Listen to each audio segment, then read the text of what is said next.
soit tu utilises Internet, soit Internet t'utilise. Je répète, soit tu utilises Internet, c'est-à-dire tu crées quelque chose ou tu viens pour prendre une information ou tu viens pour informer quelqu'un, un sujet, donc tu es productif, ou tu deviens le sujet. Donc, c'est-à-dire que maintenant, tu ne fais que consommer, consommer, consommer, consommer. Et ce qui se passe, c'est que tu es tellement distrait que tu as passé 8 heures de temps. 8 heures de temps, c'est le temps de travail qu'on te paye. 8 heures de temps, c'est un tiers de ta journée que tu as passé assis en train de regarder des vidéos qui ne vont pas changer ta vie. Ça n'a rien à voir avec tes projets, ça n'a rien à voir avec tes rêves, ça n'a rien à voir avec les choses qui sont censées améliorer ta vie. Mais tu passes 8 heures de temps. La distraction est l'ennemi numéro un des gens. Vous comprenez? Il y a un film que j'ai suivi il y a des années et on parlait c'était comme il était comme Samson si vous voulez. Et il était allé dans on lui a dit non, pour que tu puisses euh, avoir on lui avait dit non, tu étais censé avoir un prix, c'était un prix de compétition. Et euh, quand il est allé, on a donné plusieurs étapes. Donc il y a eu plusieurs situations, c'était un peu comme les Jeux Olympiques. Vous comprenez?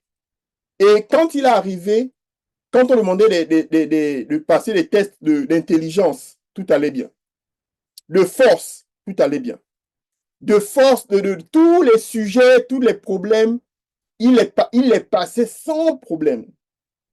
Maintenant, on l'a emmené dans un test où il y avait, on l'a emmené dans une île où tu pouvais aller rester là, tu manges, tu dors. Tu avais l'impression que c'était 2 secondes, mais les 2 secondes là, c'était 2 ans. Vous voyez, 2 ans. Et c'était le challenge le plus compliqué pour lui parce que, en fait, le challenge était contre son mind. Il n'y avait rien de physique, il n'y avait rien de qui pouvait toucher, mais c'était en fait le fait d'être trop à l'aise. Quand tu es trop à l'aise quelque part, hein, il faut te réveiller.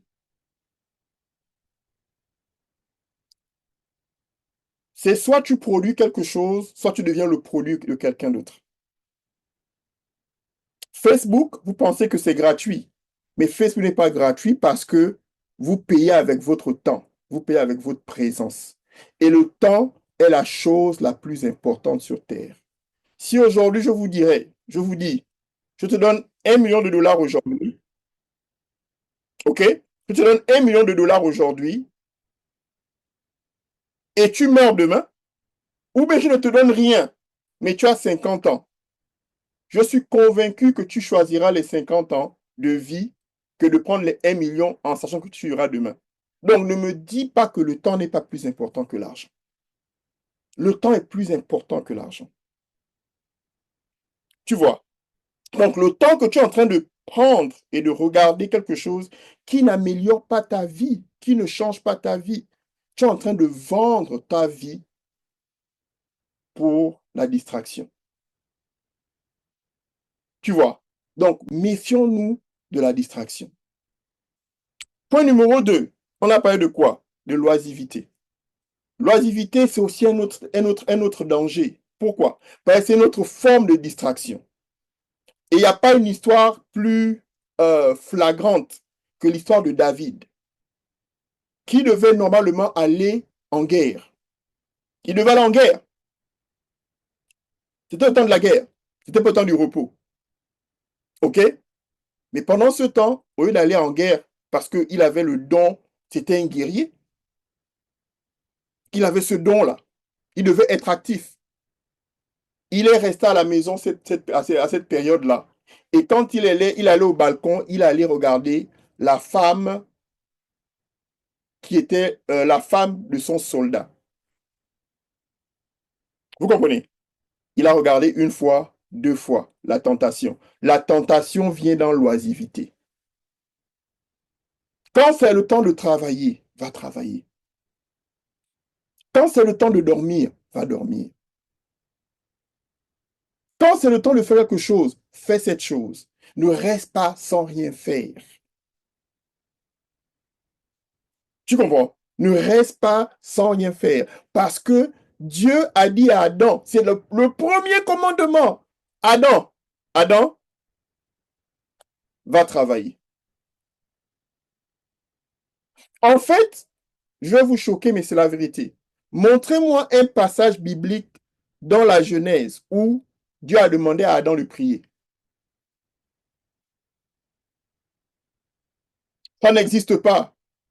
Tout ce qu'elle demandait à Adam, c'est quoi? Va travailler et viens fellowship, c'est-à-dire viens passer du temps avec moi. OK? Viens passer du temps avec moi. Pourquoi? Parce que ce que nous faisons aujourd'hui, c'est quoi? On prie tellement, OK? On prie tellement qu'on est en train de prendre le temps qu'on est censé travailler pour prier. Maintenant, voilà ce que Dieu te demande. Il dit, ça c'est sa parole qui le dit. Il dit, Deutéronomie 8, il dit, médite la parole jour et nuit. Psaume 1, médite la parole jour et nuit. Jour et nuit. Il n'a pas dit pendant toute la journée. Donc, c'est-à-dire que tu dois donner à Dieu légalement un minimum de 10%. 10% de 24 heures, c'est 2h50 minutes, 2h40 minutes. On veut servir Dieu, donc on donne à Dieu 3 heures. 1 heure le matin, OK? Et techniquement 1 heure le soir. Le reste du temps, on ne fait que faire ce que Dieu nous dit de faire pendant les 1 heure qu'on est en train de méditer. Le temps qu'on a avec Dieu pendant 1 heure, c'est pour avoir des instructions. Pas pour venir lui demander toutes les choses que l'on veut. Seigneur Jésus, je veux manger demain. Seigneur Jésus, je veux ceci. Seigneur Jésus, je veux la maison. Dieu ne donne pas les maisons. Est-ce que c'est possible qu'il y ait un miracle que Dieu te donne, qu'une maison te donne? Oui, c'est possible, mais il ne faudrait pas qu'on prenne un cas extrême comme un cas de généralité. Vous comprenez? Donc, c'est important que tu comprennes que les 2 heures et demie ou 3 heures que tu donnes à Dieu, c'est le matin. Donc, on parle d'organisation. Okay? Je vais revenir sur la première partie.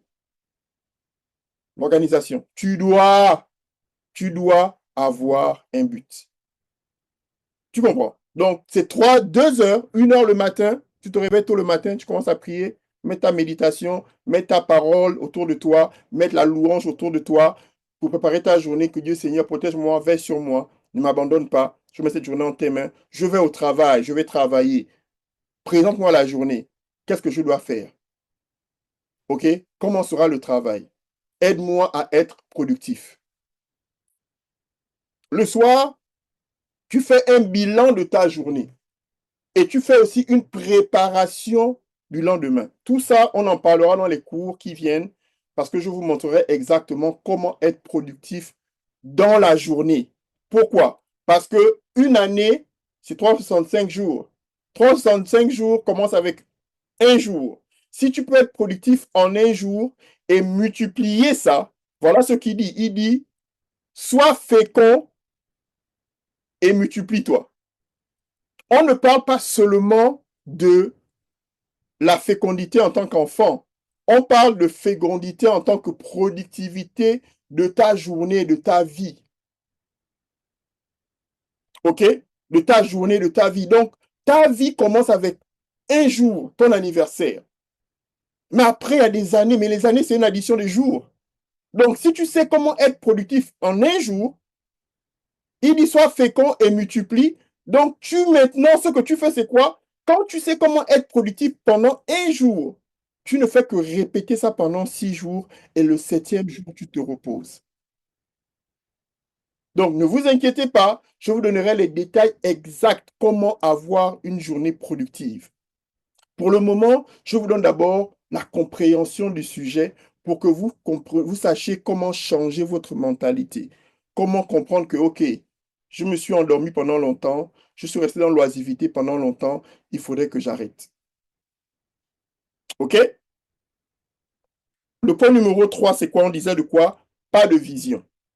Pas de vision, pourquoi? Merci d'avoir pris ton temps d'avoir suivi cette vidéo. Avant de partir, j'aimerais te demander une faveur, s'il te plaît. Premièrement, aime, mets un commentaire et inscris-toi à ma chaîne.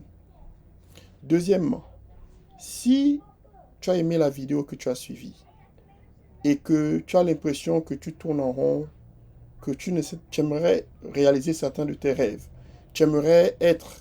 Il y a des choses que tu désires, mais tu ne sais pas par où commencer. Je te demande de t'inscrire à Success Academy. Mon équipe et moi, on va t'aider à réaliser les rêves, à donner une direction dans ta vie, à donner un sens de ta vie. Numéro 2, si tu aimerais être financièrement libre, c'est-à-dire ne plus t'inquiéter des factures, ne plus t'inquiéter d'aller en vacances, ne plus t'inquiéter de stresser dans ton mariage et que dans ton mariage, il y a trop de problèmes d'argent. J'ai un programme sur la liberté financière, un coaching programme. Si tu aimerais en savoir plus, inscris-toi, il y a le lien en dessous et mon équipe et moi, nous allons discuter avec toi et savoir par où commencer pour t'aider. Finalement, si tu aimerais te marier ou tu aimerais avoir des informations sur le mariage, sur les relations amoureuses, pourquoi les hommes font ce qu'ils font, pourquoi les femmes font ce qu'ils font, pourquoi ta relation ne marche pas, comment reconnaître l'homme idéal pour toi, la femme idéale pour toi, j'ai une plateforme que j'ai créée, le lien en dessous, tu pourras t'inscrire. Si tu as des questions, contacte-moi sur Facebook ou sur Instagram ou sur YouTube ou va dans ma plateforme et tu pourras poser des questions directement et on pourra répondre à ta question directement. Donc, merci beaucoup pour ton temps. Vous passez une bonne journée et à bientôt.